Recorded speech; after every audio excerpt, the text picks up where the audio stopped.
In front of me is XIAOMI Redmi Note 13 Pro, and today I would like to show you how you can change default app.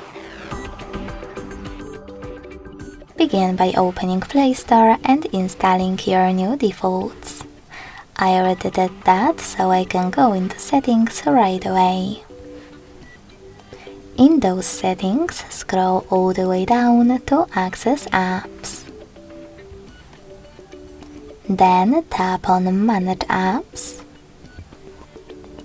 and click on those three dots at the top right corner.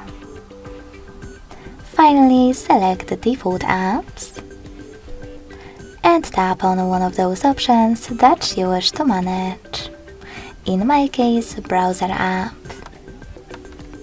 Lastly, tap on your new one to apply it and go back. As you can see, after that, my default app has changed. Thanks so much for watching. If you enjoyed this video, don't forget to leave a like, comment and subscribe.